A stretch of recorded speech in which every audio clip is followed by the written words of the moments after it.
Bentar.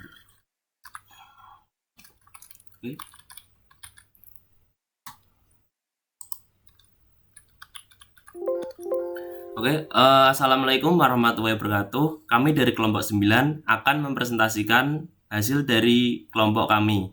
Berikut adalah implementasi program komunikasi pemasaran terpadu di era industri digital.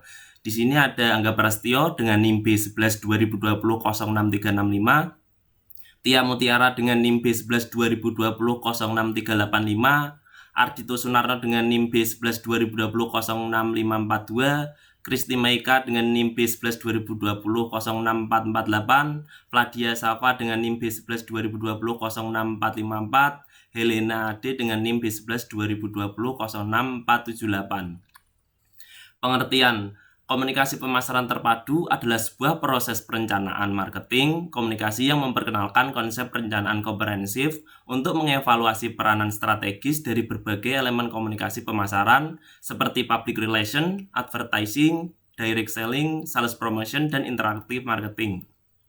Untuk memberikan kejelasan konsistensi serta pengaruh komunikasi yang maksimum, komunikasi pemasaran terpadu sering disebut dengan IMC, merupakan sebuah proses strategi bisnis dalam mengelola hubungan dengan konsumen yang intinya untuk menggerakkan brand value.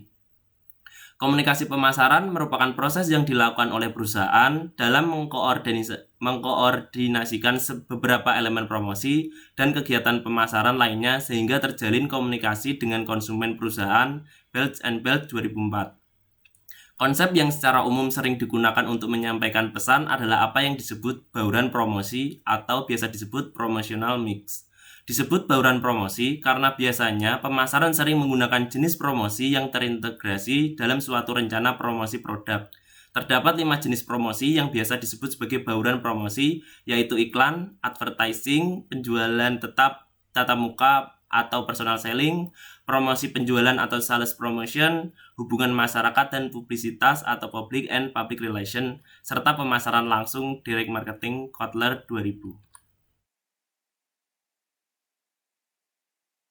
Pengertian komunikasi pemasaran terpadu di era industri digital merupakan kegiatan pemasaran termasuk branding yang menggunakan berbagai media. Sebagai contoh yaitu blog, website, email, AdWords, dan berbagai macam jaringan media sosial. Pengertian pemasaran digital adalah suatu proses perencanaan dan pelaksanaan dari konsep, ide, harga, promosi, dan distribusi, Klendel dan Bureau 2005.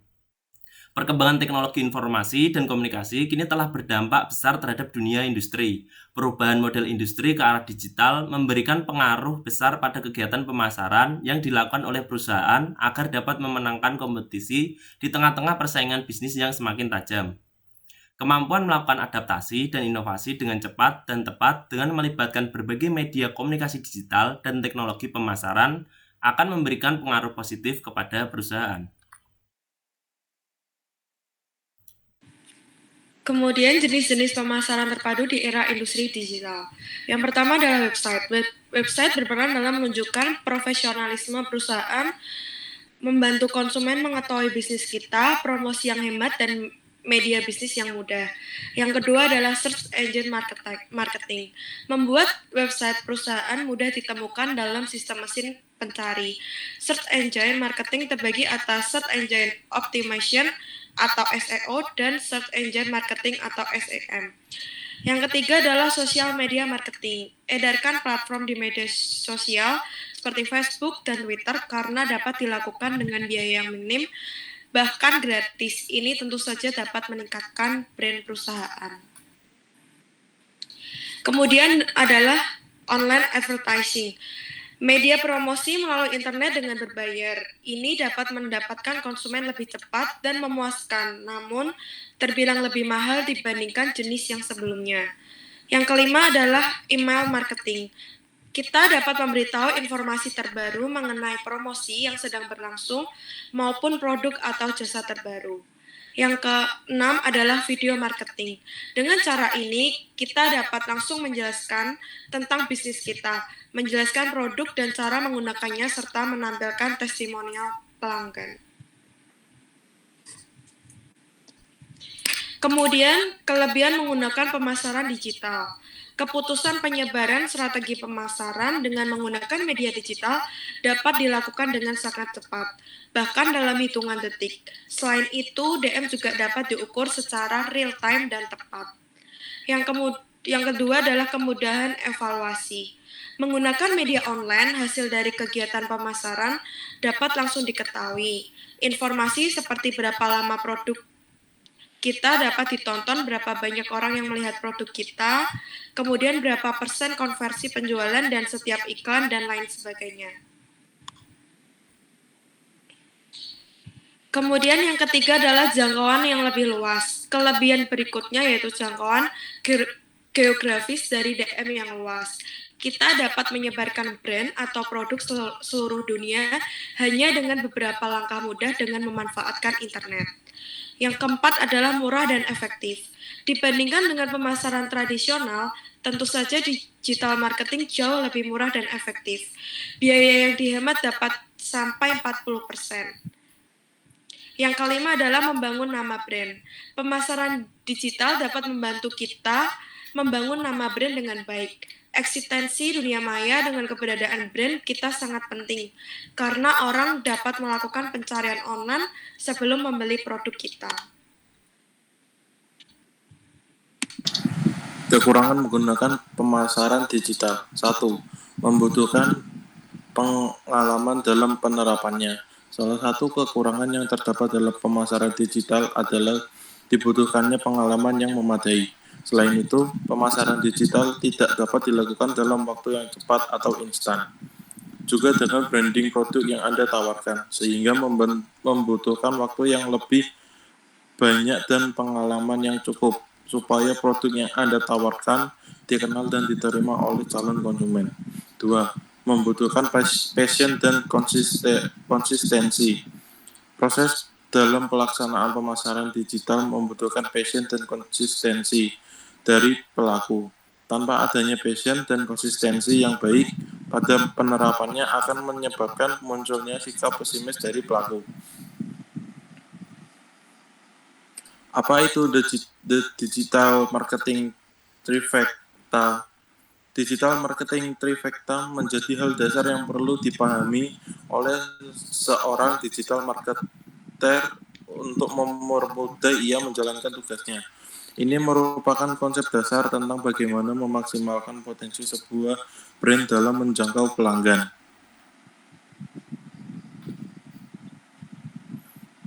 Penjelasan The Digital Marketing Trifecta. 1. On channel. Media ini yang akan menjadi milik sebuah bisnis seseorang karena media menjadi sebuah wadah digital marketing.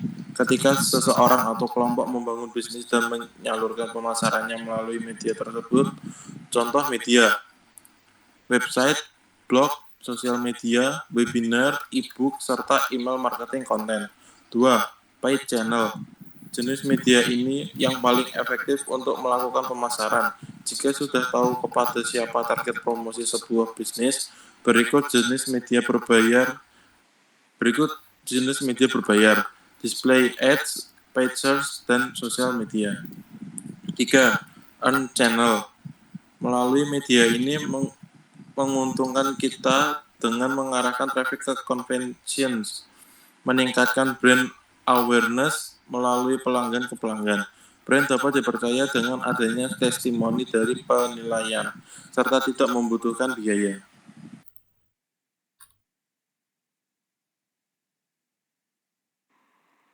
Yang selanjutnya adalah strategi pemasaran digital. Strategi pemasaran digital merupakan serangkaian rencana untuk membantu kehadiran bisnis di dunia digital atau internet melalui berbagai channel digital seperti media sosial, PPC, SEO, dan lain sebagainya. Tujuannya adalah untuk meningkatkan kesadaran tentang bisnis sebuah perusahaan dan menarik pelanggan baru ke merek perusahaan. Lalu bagaimana membuat strategi digital marketing yang efektif? Ada beberapa langkah umum yang bisa Anda gunakan. Yang pertama adalah harus menentukan tujuan.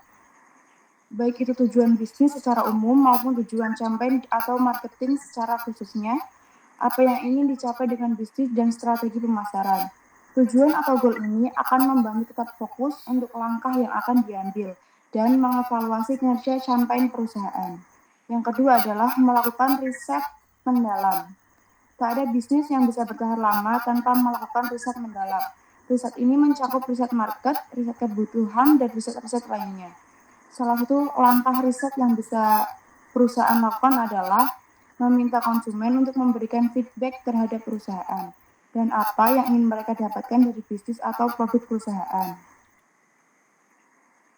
Yang ketiga adalah mengumpulkan data audiens yang ingin ditarget. Setelah melakukan riset seputar kebutuhan bisnis, hal selanjutnya yang harus dilakukan adalah target audiens untuk produk atau bisnis. Target audiens merupakan kelompok konsumen tertentu yang paling mungkin menginginkan produk atau layanan perusahaan.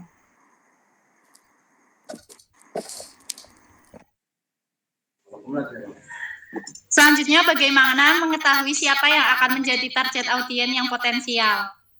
1. Cara yang bisa dilakukan adalah membuat dan mengembangkan buyer, persona, atau potret pelanggan tetap. Ini mencakup data tentang preferensi mereka, perilaku di website, hingga kebiasaan mereka sebagai konsumen. Dari sini kita dapat menggabungkan asumsi dengan data nyata yang dikumpulkan menggunakan Google Analytics. Misalnya, semua data yang dikumpulkan dapat membantu iklan bergambar yang sangat relevan, menggunakan kampanye email yang dipersonalisasi dan melakukan segmentasi perilaku.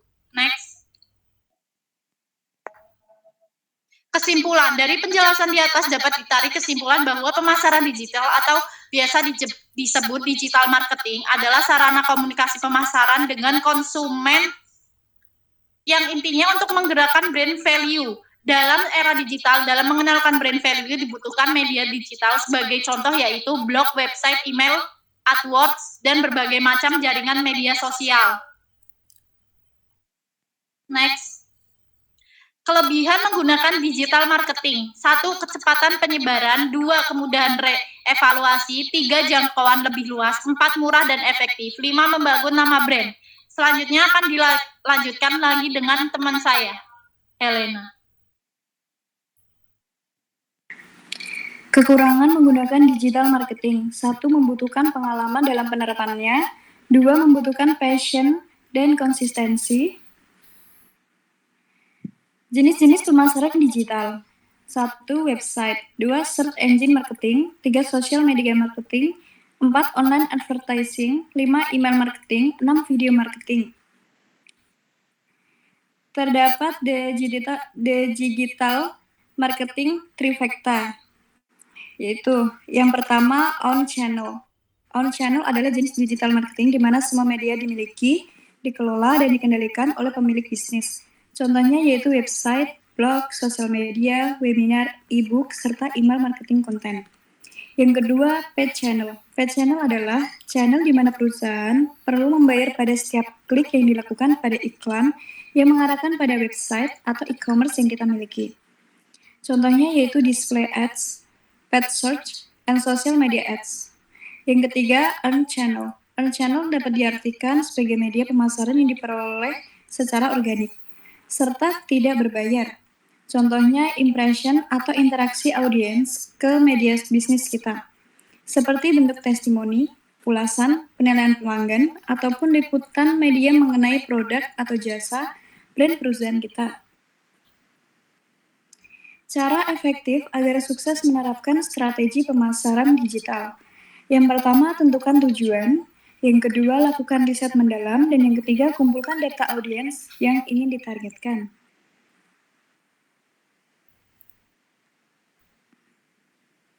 Oke, itulah presentasi dari kelompok kami. Apabila ada kesalahan, kami mohon maaf. Wassalamualaikum warahmatullahi wabarakatuh. Waalaikumsalam warahmatullahi wabarakatuh.